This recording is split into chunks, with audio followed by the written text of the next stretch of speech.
제3장 프랑켄슈타인 박사와 함께.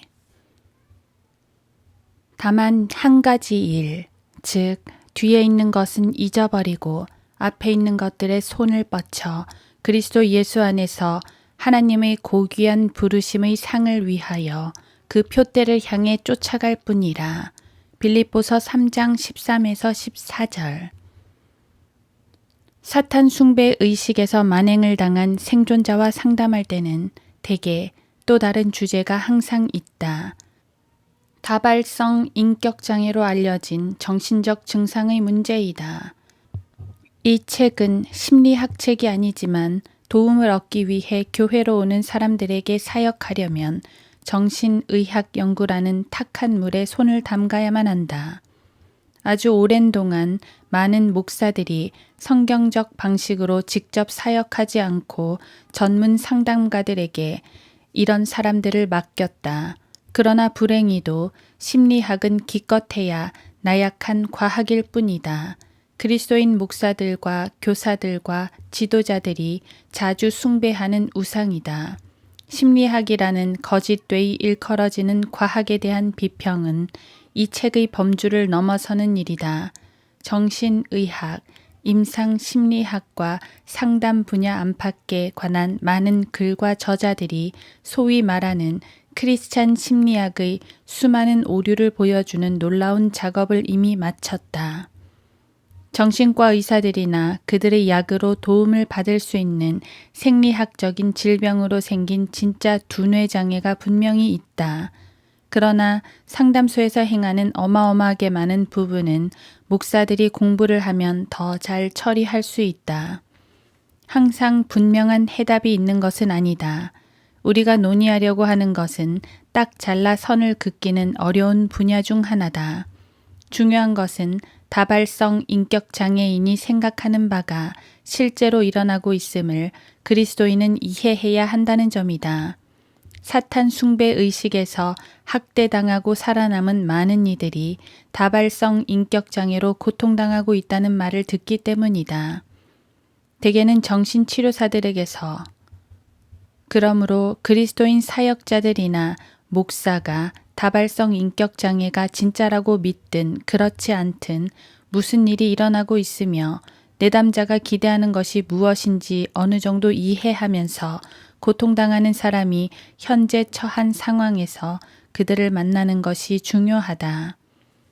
정신의학 세계에서는 다발성 인격장애를 진짜 장애로 인식한다. 미국 정신의학의 바이블인 DSM-3R은 다발성 인격장애를 이렇게 정의하고 있다. 그 사람 안에 2개 이상의 서로 다른 인격이나 인격 상태가 존재하는 것, 각각의 인격은 주위 환경과 자아에 대해 생각하고 인식하는 자신만의 패턴을 가지고 있는데 이는 상대적으로 지속적인 패턴이다. 최소 2개의 이런 인격이나 인격 상태가 반복적으로 그 사람의 행동을 완전히 통제한다. 다발성 인격장애는 분열성 장애 타입으로 분류된다. 이 말은 기억이나 그 사람의 정체성과 의식에 장애가 있다는 뜻이다. 정신과 의사들은 모든 사람이 어느 정도는 분열을 일으킨다고 생각한다. 유사한 예로는 몽상을 들 수 있다. 그러나 여기서 사용되는 분열 방식은 정신과정이 쪼개지거나 분리되는 것으로 나머지 인격과의 정상적인 관계가 없는 것을 언급한다. 다발성 인격장애는 거대 분열로 완전히 발달된 전체 인격들이 한 사람 안에 나란히 존재하며 대개 서로의 존재를 모르는 상태로 있다. 수년이 지난 후에야 발견되기는 하지만 대부분 어린 시절에 일어나는 것으로 생각된다. 연구에 따르면 대부분 인격장애 사례들은 아동 학대나 대개는 성적으로 어린 시절에 입은 정신적 외상으로 생긴다. 남성보다는 여성에게서 3배에서 9배 정도 더 자주 발견된다. 여성 희생자의 수가 우세하기 때문에 이 논의에서는 여성 대명사를 사용할 것이다. 그렇다고 해서 남성이나 소년들은 절대로 희생되지 않거나 다발성 인격장애라는 것에 걸리지 않는다는 말은 아니다. 일반적이지 않다는 말이다. 인격장애자의 자아 하나가 지배력을 행사할 때는 다른 인격들은 수면 아래에 있으며 그때 무슨 일이 일어나는지 기억하지 못한다. 그래서 다발성 인격 장애인들은 기억 단절로 고통당하며 그들의 삶에 이런 미제 요소들에서 오는 엄청난 불안을 겪는 것으로 알려졌다. 진짜 그리스도인이라면 이런 정신의학적 개념에 대한 지식이 없어도 다발성 인격장애인이 마귀 들렸다고 생각하거나 적어도 비전문가 눈에는 다중인격 증상으로 고통당한다고 생각할 것이다. 무엇이 다발성 인격장애를 일으키는가? 이미 언급한 바와 같이 정신과 의사들은 아동학대나 어린 시절의 극한 정신적 충격이 다발성 인격장애 현상의 지배적인 원인이라고 생각한다. 그 외에 다른 이론도 있다. 가장 일반적인 이론은 이 다음과 같다. 가령 아이가 성적 학대로 극심한 정신적 외상을 입은 경우 그 경험이 감당하기에 너무 큰 것이어서 분열을 통해 도피를 한다. 이를 심리학자들은 방어기제로 정의 내린다. 이는 처리 장치로 스트레스나 공포 혹은 다른 원하지 않는 자극을 처리할 때 사용한다.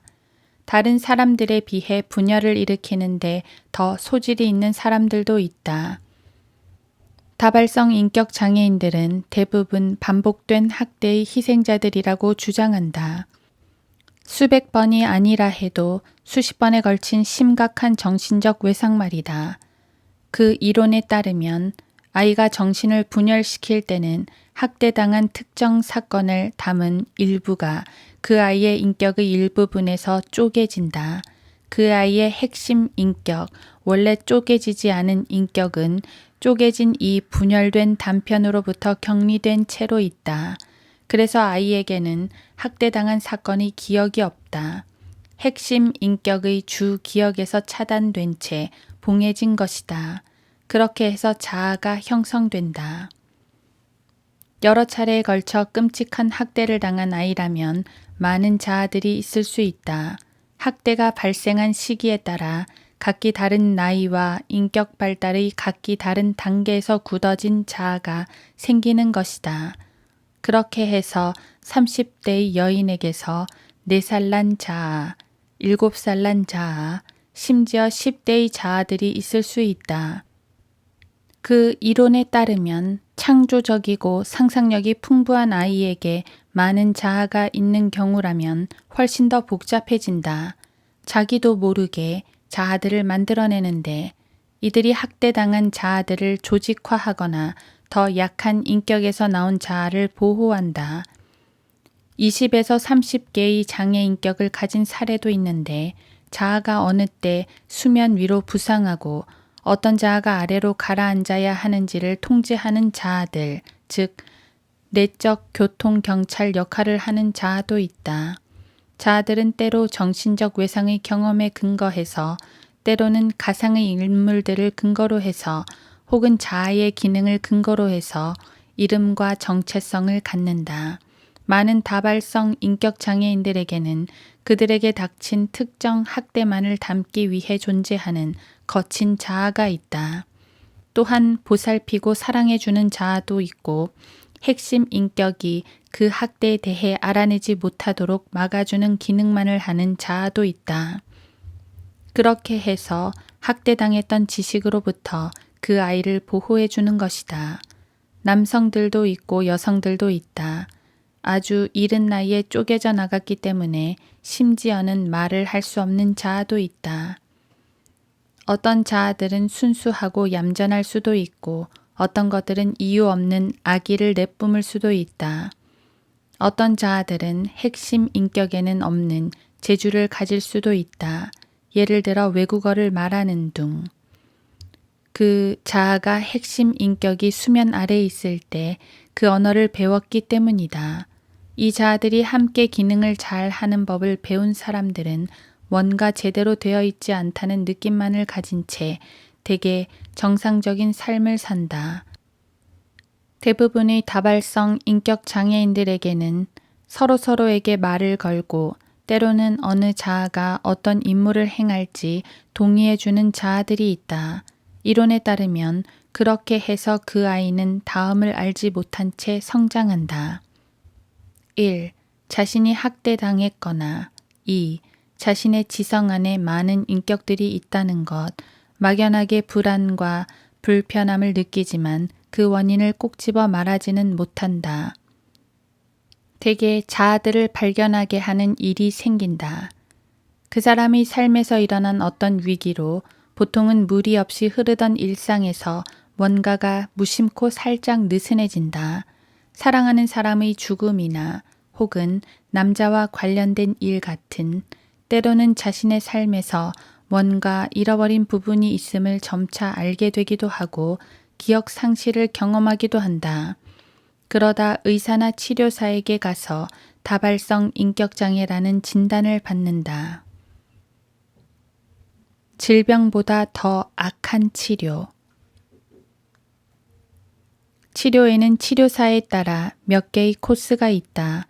불행히도 세상의 정신과 의사들, 심지어는 일부 그리스도인 의사들까지 번번하게 최면을 치료 수단으로 선택한다. 치료사들은 대부분 즉시 다발성 인격장애로 진단 내리지 않으려고 조심한다. 또한 상당수의 치료사들은 이런 장애가 진짜라고 생각조차 하지 않는다. 그러나 면담 중에 자아가 나오면 대개 최면술을 사용해서 치료와 회복 과정을 촉진시킨다. 때로 치료사는 이런 사실을 발견하고도 즉시 환자와 그 사실을 공유하지 않는다. 때로는 환자의 핵심 인격이 준비되었다고 자아들이 생각할 때까지는 이 사실을 환자에게 감춰줄 것을 자아들이 요구하기도 한다. 많은 자아들이 엄청난 양의 시간과 에너지를 들여 환자에게 일어났던 일의 전모를 환자가 알지 못하도록 보호하고 차단시키는 것 같다. 그렇게 이 자아들은 비밀을 지키는 것이 환자에게 가장 좋다고 생각한다. 그러나 온건한 사례를 제외하고 이런 서로 다른 인격들을 모두 유지하는 것은 너무나 많은 정신적 에너지가 소요되기 때문에 다발성 인격장애를 치료하는 사람들은 자아들이 감추고자 하는 그 고통을 환자가 처리하는 것이 더 낫다고 생각한다. 그러므로 대개는 자아들과 힘겨루기를 통해 그 정체를 고객에게 폭로한 후 통합 과정을 시작하는 것이 목표이다. 최면으로 강화시킬 수 있는 통찰 치료를 포함해서 다양한 정신역학적 기술을 통해 서로 다른 이 자아들이 점차로 핵심 인격 속으로 다시 섞일 수 있다. 환자 인생의 고통스러운 조각들이 드러나서 고통스러운 기억들을 해방시키는 카타르시스를 겪고 때로는 아주 극적으로 감추어진 정신이 분출되는 것처럼 절개되어 치료할 수 있다. 서로 다른 인격들 간의 만남에서 오는 불안과 스트레스를 줄이기 위해 주로 최면술 그리고 때로는 특정 약을 사용해서 수면으로 떠오른 자아와 치료사가 대화를 나눈다. 7장에서 최면술이 다발성 인격장애 고객에게 쓸 수 있는 최악의 기술인 이유를 살펴볼 것이다. 그 문제는 제쳐두고 이런 치료 과정은 수년간의 상담 시간이 아니라면 몇 달의 시간이 걸린다. 일부 치료사들은 각각의 자아와의 상담에 몇 줄을 쓰면서 이 자아들이 만들어낸 고통스런 사건을 이겨내고 처리하는 것을 돕는다. 분명한 건 이런 과정은 엄청난 작업이라는 점이다. 나와 이야기를 나눈 그리스도인 상담사들 중에는 각각의 자아를 거듭나게 하려고 노력하는 이들도 있다. 자아들이 모두 통합되어 말끔하게 될 때까지 각각의 자아에게서 마귀가 나가도록 기도해야 한다고 믿는 이들도 있다. 이 치료사들이 좋은 사람들이고 그들 고객을 회복시키기 위해 일한다는 점을 부인하고 싶지 않다. 또한 그리스도인 상담사들 역시 좋은 그리스도인임을 확신한다. 분명한 것은 그들이 하고 있는 일이 어떤 이들에게는 도움이 되고 있다는 점이다. 그러나 이런 모든 과정이 정말로 필요한가? 더 중요한 질문은 그것이 성경적인가 하는 것이다. 십자가는 어떤가? 구원받지 않은 치료사들이 그들 고객들에게 최면수를 걸고 상담을 하며 온전함과 건강을 되찾게 하려고 노력하는 것을 논의하는 데 시간을 낭비하고 싶지 않다. 이 고객들은 그들의 조각난 자아들을 조각조각 함께 잊고 아마도 수천 달러를 지갑에서 꺼낼 것이다. 자신들의 모습에 만족하기도 하고 바라건대 그들의 치료사들에 대해서도 위대한 개인 승리를 이루었다고 생각할 것이다. 그런다 해도 그들은 기름칠한 공이 수도 파이프 아래로 미끄러지는 것보다 더 빠른 속도로 곧장 지옥으로 가게 된다. 처음에 그 사람이 아무리 슬픈 상처를 당했다 해도 인간 중심 치료의 모든 문제는 죄라는 종기에 반창고 하나 붙이는 정도의 치료일 뿐이라는 점이다. 불행히도 그리스도인 상담사들도 처음 환자들을 만났을 때보다 별로 나아지지 않은 상태로 고객들을 보낸다. 우리가 기도했던 한 여인은 그리스도인이라고 주장하는 상담사에게 $10,000 이상을 썼는데도 전보다 상태가 더 나빠졌다. 상담사의 잘못이 있는 경우도 있다. 그리스도인이거나 비그리스도인이거나 좋은 상담사도 있고 나쁜 상담사도 있다. 즉, 유능한 상담사도 있고 무능한 상담사도 있다. 다만 다발성 인격장애 현상에 대한 이해와 방법론에 일부 문제가 있다. 심지어 대다수 그리스도인 치료사들도 이 문제를 다룰 때 갈보리 십자가에 충분한 여지를 주지 않는다. 잠깐 방법에 대해 이야기해보자. 이런 상담사들은 모두 그리스도인이든 아니든 실제로 다음의 개념을 가지고 있다. 즉, 학대당한 사람이 온전해지거나 건강해지려면 그들이 경험한 고통을 모두 꿰어서 무의식 속에 가둬둬서는 안 된다는 개념이다. 이런 개념으로 엄청난 양의 치료 시간을 쏟아붓고 있다. 우리는 이런 상담사들을 거친 많은 사람들과 상담을 했다. 그런 고객은 매주 자신의 가장 깊은 무의식 속으로 들어가 새로운 고통의 덩어리를 가지고 나오려 한다.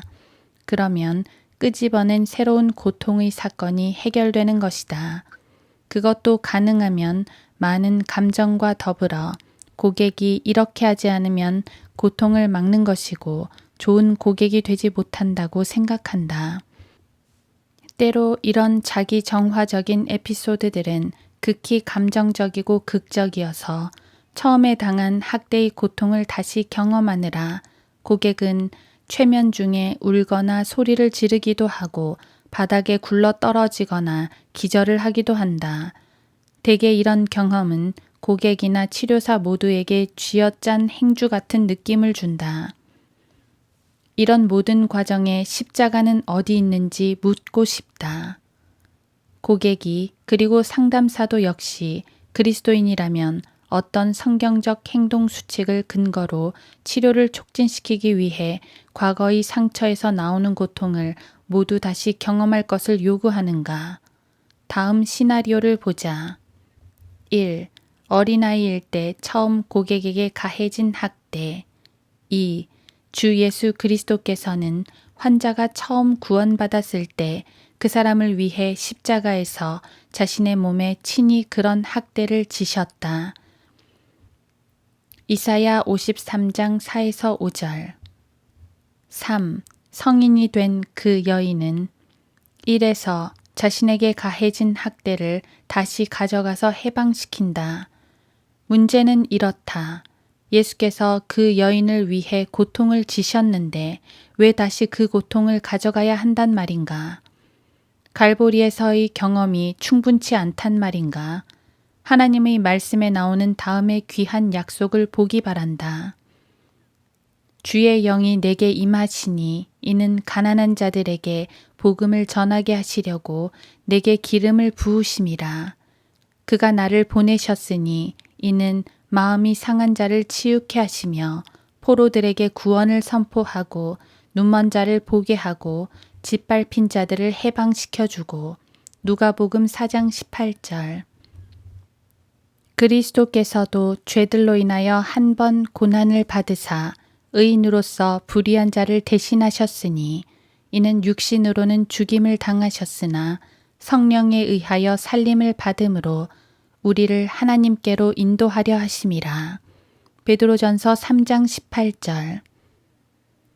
주의 전을 위한 열성이 나를 삼켰으며 주를 비방하는 자들이 비방이 내게 떨어졌나이다. 시편 69편 9절. 하나님께서 죄를 알지도 못하는 그를 우리를 위하여 죄로 삼으신 것은 우리로 하여금 그 안에서 하나님의 의가 되게 하려 하심이라. 고린도후서 5장 21절. 그리스도께서 우리를 위하여 저주가 되셔서 율법의 저주로부터 우리를 구속하셨으니 기록되기를 나무에 매달린 자는 누구나 저주받은 자라고 하였도다. 갈라디아서 3장 13절. 그리스도께서 그 그리스도인 생존자를 위해 십자가에서 모든 고통과 수치와 저주를 자신의 몸에 지우셨다면 예수님께서 그 고통을 다시 가져와서 그 사람에게 다시 고통을 겪게 하는 것이 경건한 치료겠는가? 이미 끝난 일을 다시 문제 삼는가? 아무리 세련된 말을 사용한다 해도 이런 종류의 치료는 인간의 속성과 정서에 대해 프로이트의 이해를 바탕으로 하고 있다. 이런 치료 모델에서는 십자가에서 이루어진 일을 고려하지 않는다. 그걸 믿지도 받아들이지도 않기 때문이다. 인간의 고통과 정서에 대한 유압식 관점을 채택한 것으로 과학적 연구나 성경적 근거가 없다. 유압식 모델에서는 사람들의 고통과 부정적인 정서들은 즉각적으로 반응하지 않으면 모두 억압되어 정서적 쓰레기 분쇄 압축기처럼 무의식 속으로 내려간다고 주장한다. 그러나 우리에게 무의식이 있다는 과학적이고 성경적인 증거는 어디에도 없다. 이런 형태의 치료를 강조하는 프로이트의 개념이 정신적 유압 시스템이다. 진짜 유압기는 물들을 방들로 들어가게 한다. 물을 움직이는 힘은 피스톤을 위로 밀고 엄청난 무게를 움직이게 한다. 이런 개념은 즉각적인 반응을 얻지 못한 감정이나 고통은 인간 정신의 샘 아래로 밀려나 다른 무언가를 위로 밀어 올린다는 것을 기정사실로 여긴다. 이런 이유에서 다발성 인격 장애인들이 상당한 양의 마약을 남용하게 된다고 설명한다. 그들의 억압된 분노, 화, 고통이 술을 마시거나 마약을 하거나 다른 역기능적인 죄된 행동을 필요로 하기 때문에 밑에서부터 위로 밀어 올려진 그런 행동들을 표출한다는 것이다. 이런 이유에서 치료를 받는 사람들은 베개에 대고 비명을 지르거나 소리를 치며 자기 부모에 대한 분노를 터뜨리는 채 한다. 거듭나지 않은 사람들에게는 그런 행위가 도움이 될 수 있다. 도움이 된다는 과학적 증거는 거의 없지만, 그러나 십자가에서 이미 다 이루어졌는데 학대당한 그리스도인 희생자에게 옛 상처들과 고통들을 다시 부활시키는 것이 무슨 유익이 있겠는가? 바울의 충고를 보도록 하자. 형제들아, 나는 내가 붙잡은 것으로 여기지 아니하노라. 다만 한 가지 일, 즉 뒤에 있는 것은 잊어버리고 앞에 있는 것들에 손을 뻗쳐 그리스도 예수 안에서 하나님의 고귀한 부르심의 상을 위하여 그 표대를 향해 쫓아갈 뿐이라. 그러므로 누구든지 온전한 사람들은 이같이 생각할지니라. 만일 너희가 어떤 일에 다르게 생각하면 하나님께서는 이것도 너희에게 계시해 주실 것이라. 빌립보서 3장 13에서 15절. 주님과 가까이 동행하고 싶은 그리스도인들은 뒤에 있는 것은 잊어버리고 예수님께서 그들을 위해 준비하신 고귀한 부르심의 상을 향해 전진해야 한다고 바울은 말하고 있다. 이런 것들이 너무 깊이 억압되어 몸에 기억이 되었으며 그 사람 자신의 몸과 근육 시스템의 일부가 되었다고 말하는 치료사들도 있다. 다시 바울에게 해답이 있다. 내가 그리스도와 함께 십자가에 못 박혀 있으나 그럼에도 나는 살아있노라. 그러나 내가 사는 것이 아니요 그리스도께서 내 안에 사시는 것이라. 내가 이제 육체 안에서 사는 삶은 나를 사랑하시어 나를 위해 자신을 주신 하나님의 아들을 믿는 믿음으로 사는 것이라. 갈라디아서 2장 20절. 알겠는가? 거듭난 사람이라면 옛 자아는 이미 그리스도와 함께 십자가에 못 박혔다. 끔찍스러운 정신적 외상을 당한 여자아이도 마찬가지이다. 더 이상 그 소녀는 살아있지 않다. 그리스도 안에서 죽은 것이다. 사람이 거듭나게 되면 성령님께서 그들에게 영적 수술을 행하심을 명심해야 한다. 또한 너희가 그의 안에서 손으로 하지 아니한 할례를 받았으니 곧 그리스도의 할례로 육신의 죄들의 몸을 벗어버린 것이라.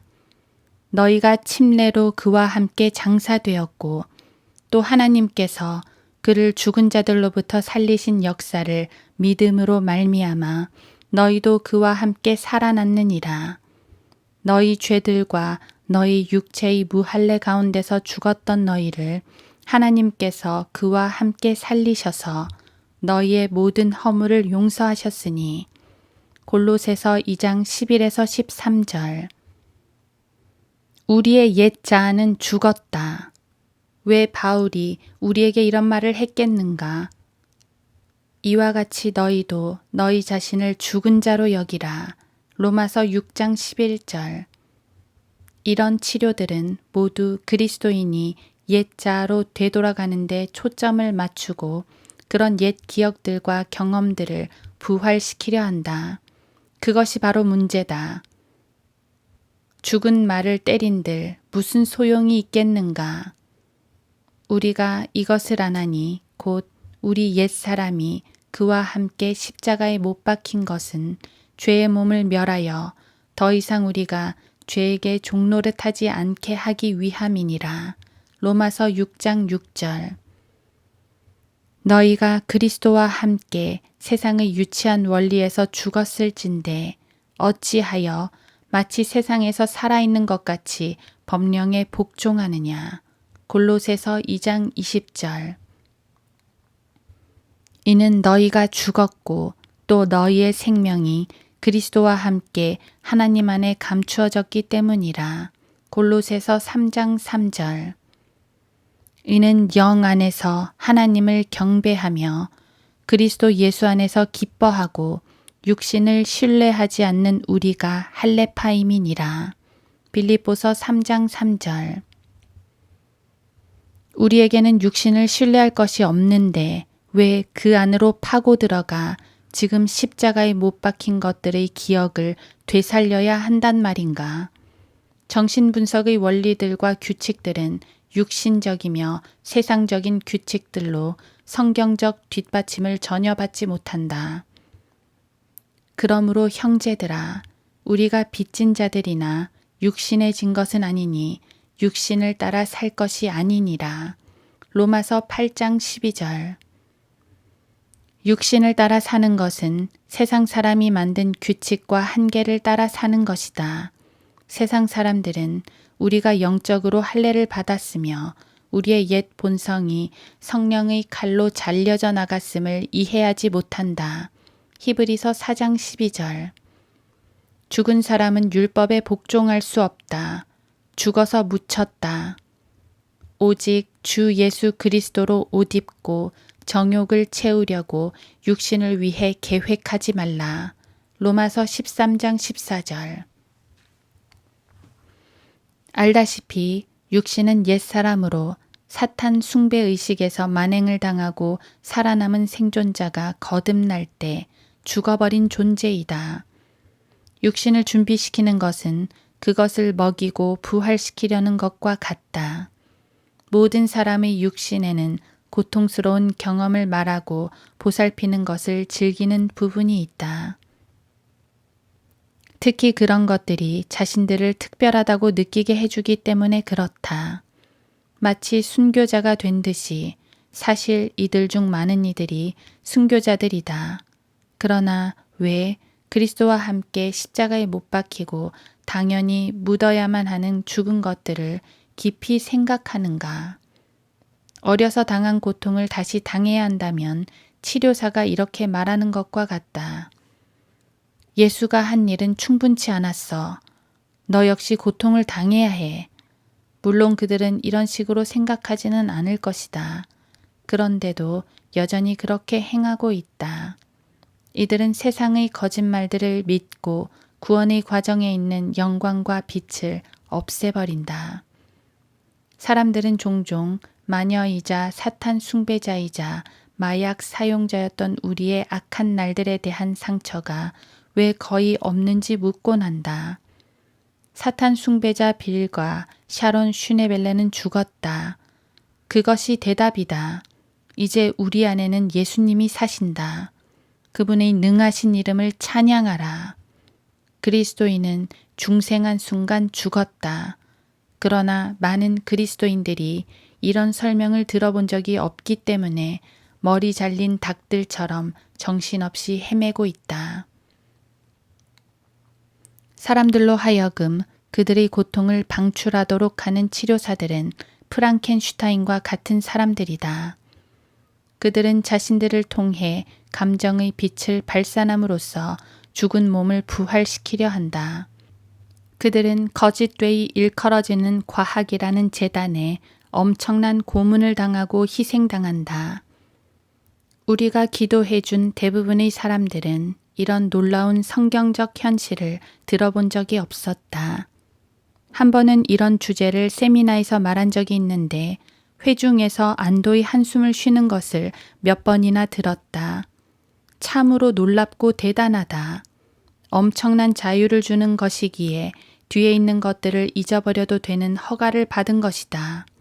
그런 옛 상처는 이 영적 할례의 베일을 뚫고 위로 나올 수 없다.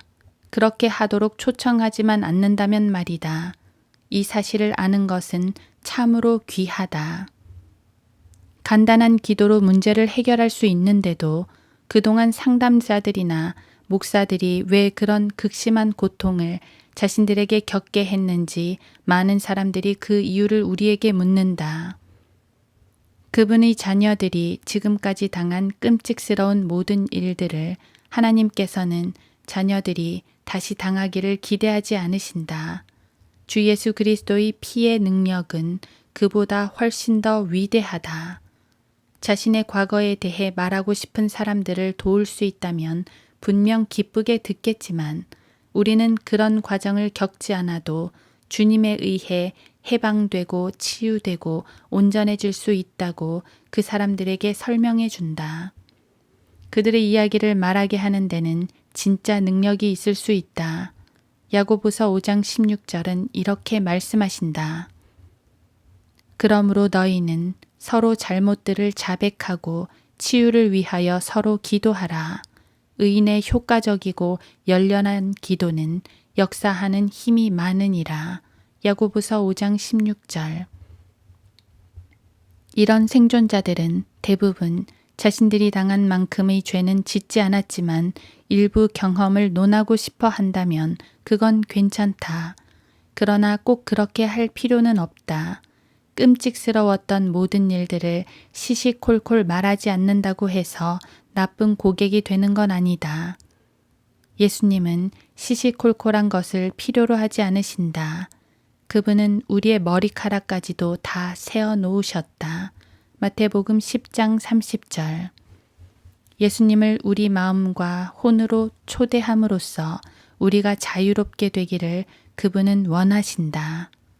그것을 기반으로 다음 몇 장에서는 다발성 인격장애 생존자에게 정말로 일어났던 일을 논의하고 어떻게 주께서 도우실 수 있는지를 논하고자 한다.